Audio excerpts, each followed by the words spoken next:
The history of the Ottoman Empire is rich and complex, filled with moments of immense power, cultural achievements, and, at times, chilling brutality. One aspect that often stirs both fascination and horror is the array of punishment methods used during its reign. These methods, while brutal by today's standards, were not uncommon in the empires of the past. They were often designed not only to punish, but also to deter others from committing similar crimes. In this exploration, we'll delve into some of the most gruesome punishment methods used by the Ottomans, shedding light on the harsh realities of justice in the empire. Eye gouging. Eye gouging, a punishment method as terrifying as it sounds, was often reserved for those who committed serious offenses against the state. This method was believed to be a fitting punishment for betrayers and traitors. The idea was not just to incapacitate the individual, but also to serve as a public warning to others.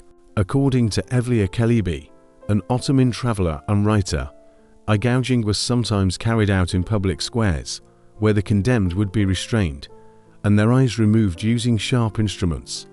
This gruesome act was intended to render the individual powerless, both literally and symbolically, stripping them of their ability to see the world, and thus participate fully in it.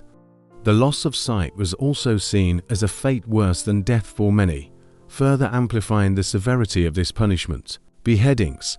Beheadings were one of the most common and significant forms of execution in the Ottoman Empire, utilized for a wide range of crimes, particularly those seen as threats to the state or acts of severe betrayal.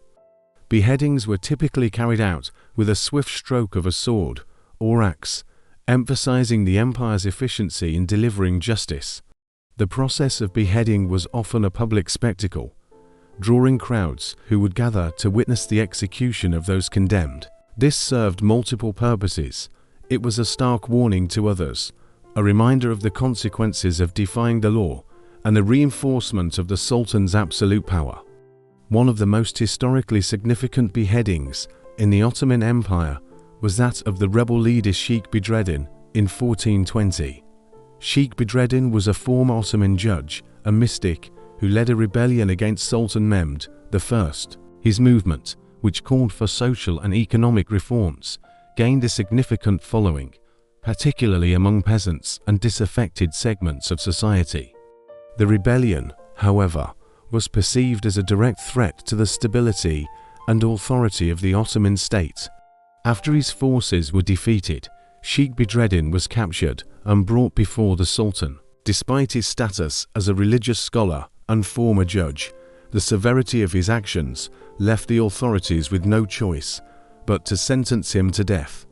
His beheading took place in the town of Ceres, modern-day Ceres in Greece, and it was conducted publicly to serve as a deterrent to others who might consider challenging the Ottoman rule. After a battle, Ottoman forces might decapitate captured leaders or soldiers, displaying their heads as trophies or sending them back to the capital as proof of victory. This gruesome practice served to demoralize the enemy and showcase the Ottomans' military prowess. Falaka. The falaka, a method of corporal punishment, was used extensively in the Ottoman Empire to discipline soldiers, slaves, and even students. This punishment involved beating the soreness of the feet with a rod or a stick. Though it might seem less severe compared to other punishments on this list, the pain inflicted by the falaka was intense and could leave the victim unable to walk for days. The falaka was often administered in public, with the number of strikes determined by the severity of the offense. It was a method that left no visible scars, making it a preferred choice for punishments where the goal was to inflict pain without long-term physical damage. This method was seen as a way to instill discipline and maintain order within the ranks of the Ottoman military and society. Hanging. Hanging was another common method of execution in the Ottoman Empire, used primarily for crimes such as murder, theft, and rebellion.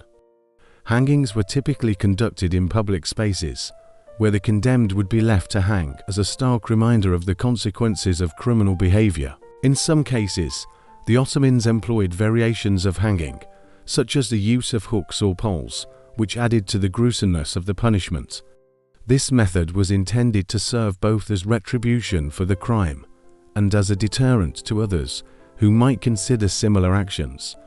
The public nature of hangings also reinforced the power of the state and its ability to enforce its laws through lethal means. Amputation, particularly of hands or feet, was a punishment reserved for thieves and those who committed acts of rebellion. Amputation was both a physical and symbolic act, intended to permanently disable the offender and prevent them from committing further crimes. This punishment was carried out in a public setting, often in a marketplace or a square, where the severity of the crime was underscored by the harshness of the punishment. The sight of a thief with a severed hand served as a powerful deterrent, reminding all who witnessed it of the consequences of breaking the law. In the Ottoman judicial system, amputation was seen as a necessary measure to maintain order and protect property. Emasculation, the removal of a man's genitals, was one of the most extreme forms of punishment in the Ottoman Empire, used primarily as a form of political retribution or to punish sexual crimes. This brutal act was meant to completely strip the individual of their manhood and, by extension, their social status and power. Emasculation was not only a physical punishment, but also a psychological one, as it deprived the victim of their ability to procreate and continue their lineage. In the highly patriarchal society of the Ottoman Empire, this was seen as one of the most severe penalties that could be inflicted upon a man. Impalement, perhaps the most infamous and gruesome method of execution in the Ottoman Empire, was impalement. This method involved driving a sharpened stake through the body, typically starting at the rectum and exiting through the mouth or chest. This method of execution was not only excruciatingly painful, but also a slow and torturous death that could take hours or even days to conclude.